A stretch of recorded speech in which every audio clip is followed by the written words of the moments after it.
Welcome to digital educare. তোমাদের সবাইকে আমাদের ইউটিউব চ্যানেলে স্বাগত জানাই। তো আমরা মাধ্যমিকের যে তাপের ঘটনাসমূহ এই চ্যাপ্টারটা শুরু করেছি, অল্প একটু হয়েছিল। আজকে আমরা কি নেক্সট যেটা আছে সেটুকু আমরা পড়বো, যেখানে আজকে আমরা দেখব কি দৈর্ঘ্য প্রসারণ গুণাঙ্ক কি, সেটা আয়তন প্রসারণ গুণাঙ্ক, ক্ষেত্র প্রসারণ গুণাঙ্ক, এই সমস্ত বিষয়গুলো দেখব। তো শুরুতে যেটা আসবে আমাদের কি কঠিন পদার্থের বিভিন্ন প্রসারণ গুণাঙ্ক। আমাদের জানি আমরা তিন রকম পদার্থ আছে, কঠিন, তরল, গ্যাসীয়। তো আজকে আমরা কি কঠিন পদার্থের যে প্রসারণ গুণাঙ্কটা আছে সেটা সম্পর্কে জানবো। তো কঠিন পদার্থের প্রসারণ গুণাঙ্কের মধ্যে শুরুতেই যেই আমাদের জানতে হবে কি রৈখিক প্রসারণ গুণাঙ্ক। তো একটা কঠিন পদার্থকে যখন তাপ দেওয়া হয় সেটা তিনভাবে কি প্রসারিত হয়। একটাকে দৈর্ঘ্য বরাবর প্রসারিত হবে, একটাকে ক্ষেত্রফল বরাবর প্রসারিত হবে, আবার একটাকে আয়তন বরাবর প্রসারিত হবে।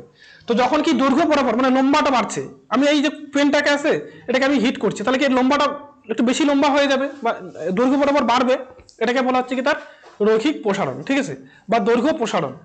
তো এই দৈর্ঘ্য প্রসারণ এটাকে আমরা যেই টার্মটা দিয়ে আমরা কি ডিফাইন করি সেটা হলো কি রৈখিক প্রসারণ গুণাঙ্ক। এটা দিয়ে আমরা বলে দিতে পারি যে কোন ধাতুটা বেশি প্রসারিত হবে, কোনটা কম প্রসারিত হবে।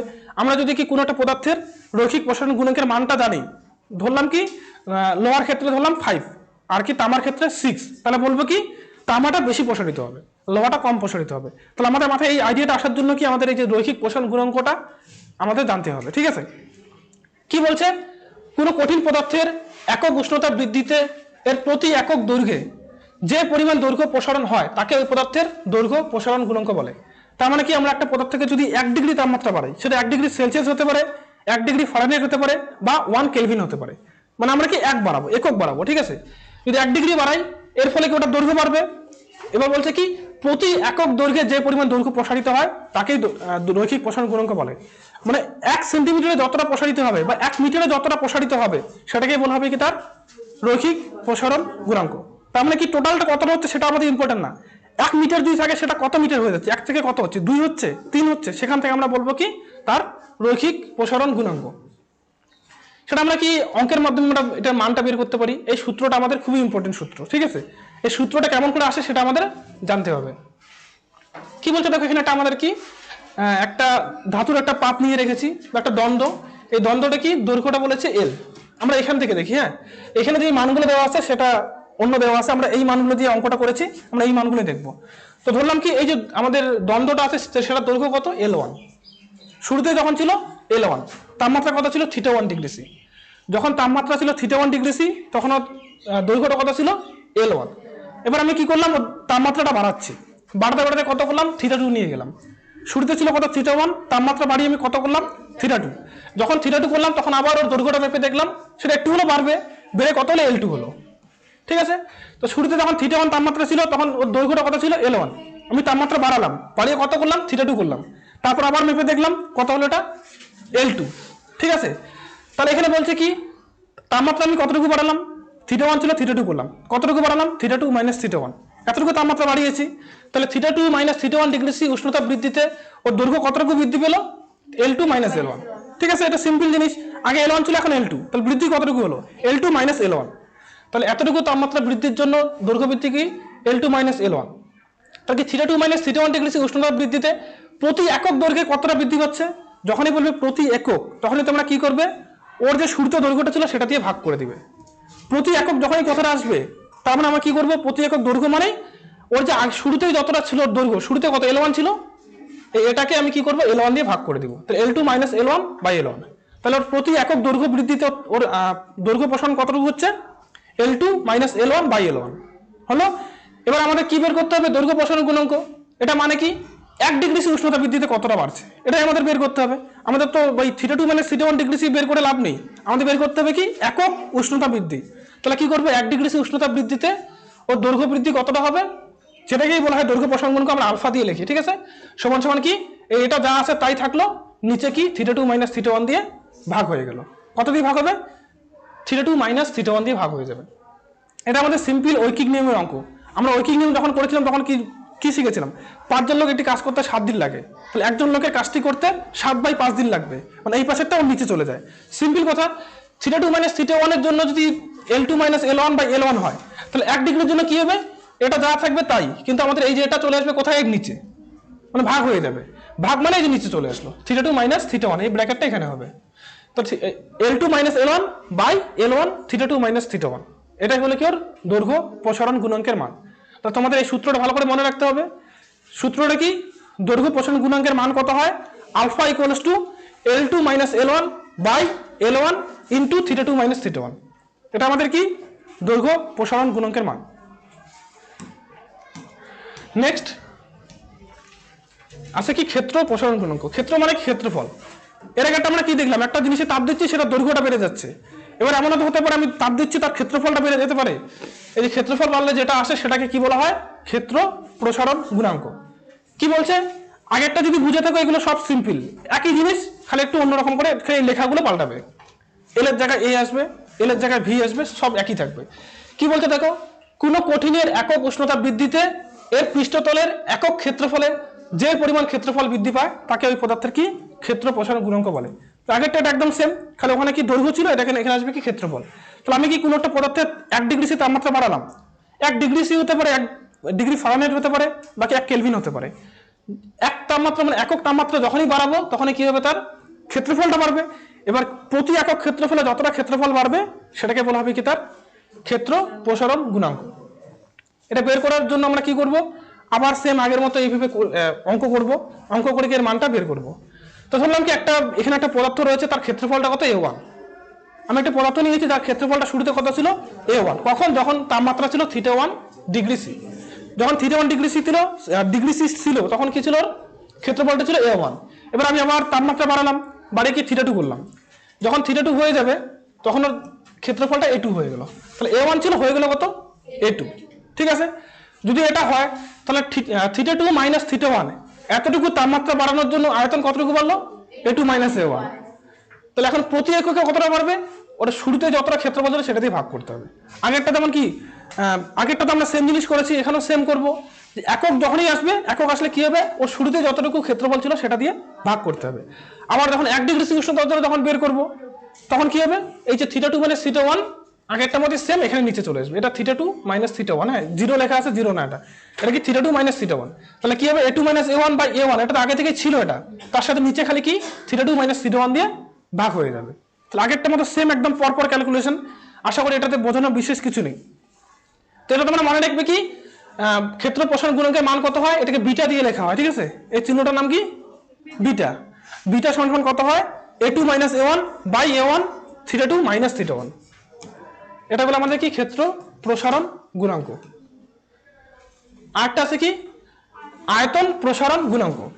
আয়তন প্রসারণ গুণাঙ্কটা কি, সিম্পল কথা, আগে একটা ক্ষেত্রফল বেড়েছিল, এবার কি আয়তন বাড়বে। আয়তন আমরা কি, এই যে ঘরটাতে আমরা যেই ঘরে আসি, এই যে ফাঁকা জায়গাটা, যতটুকু ফাঁকা জায়গা রয়েছে এটাকেই তার আয়তন বলবো। ঠিক আছে, তাহলে আমি যখন তাপ দেই সেটা তো আয়তনটাও বাড়বে, এমন তো না শুধু ক্ষেত্রফল বাড়বে বা দৈর্ঘ্য বাড়বে, আয়তনও বাড়বে।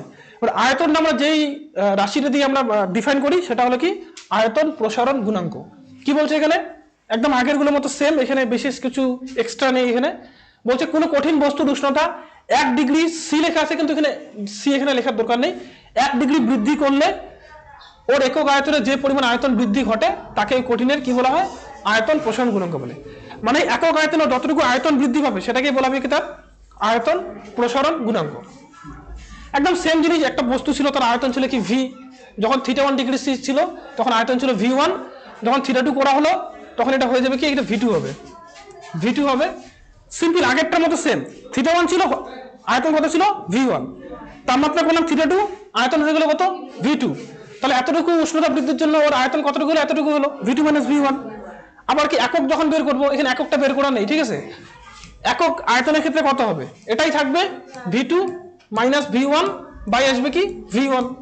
যখন একক ক্ষেত্র একক আয়তনে আয়তন বৃদ্ধি বের করবো তখন এটা থাকবে, তার সাথে কি নিচে V1 দিয়ে ভাগ হয়ে যাবে। আবার যখন 1 ডিগ্রি সি উষ্ণতার জন্য বের করবো তখন এটা আবার এখানে যাবে, নিচে শুধু থিটা 2 মাইনাস থিটা 1 আসবে।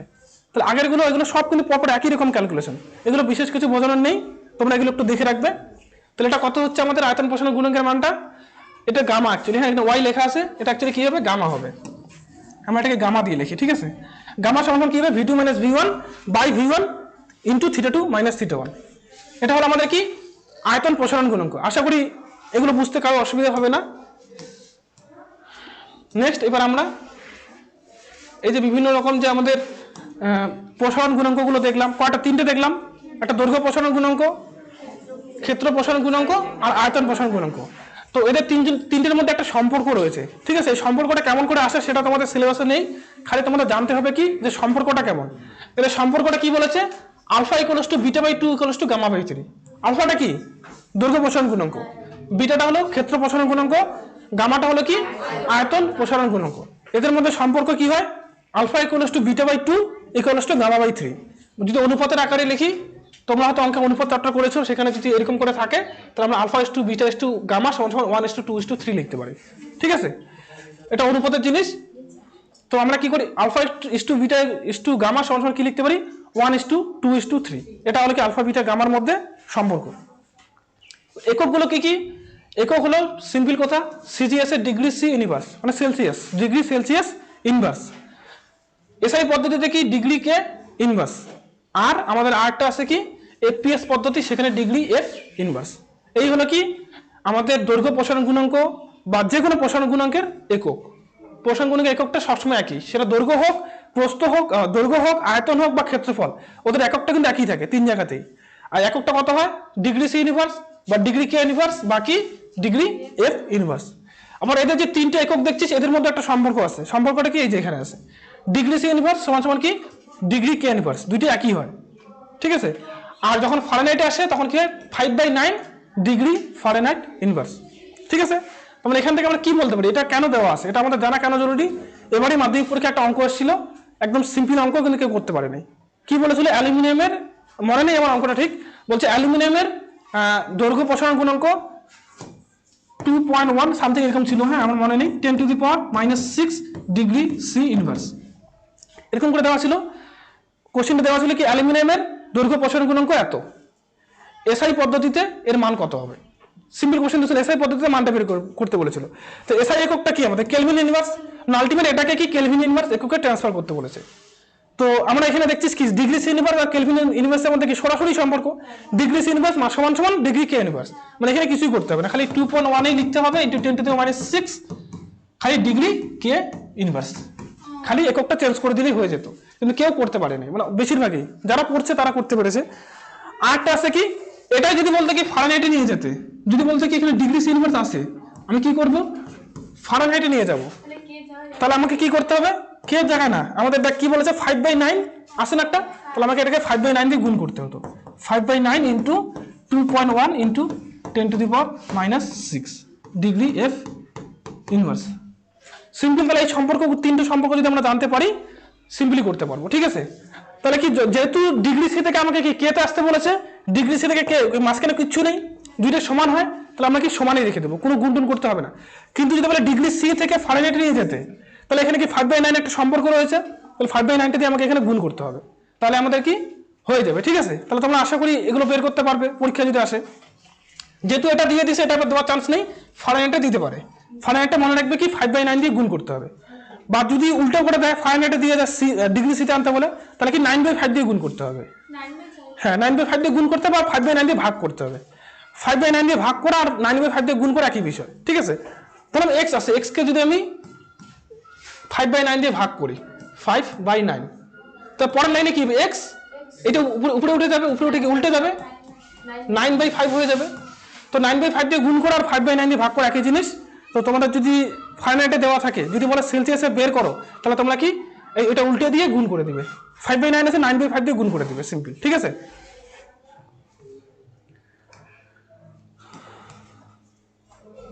তারপর আমাদের একটা জিনিস আছে এখানে, কয়েকটা পদার্থের কি প্রসারণ গুণাঙ্কের মানগুলো আমাদের মনে রাখতে হবে।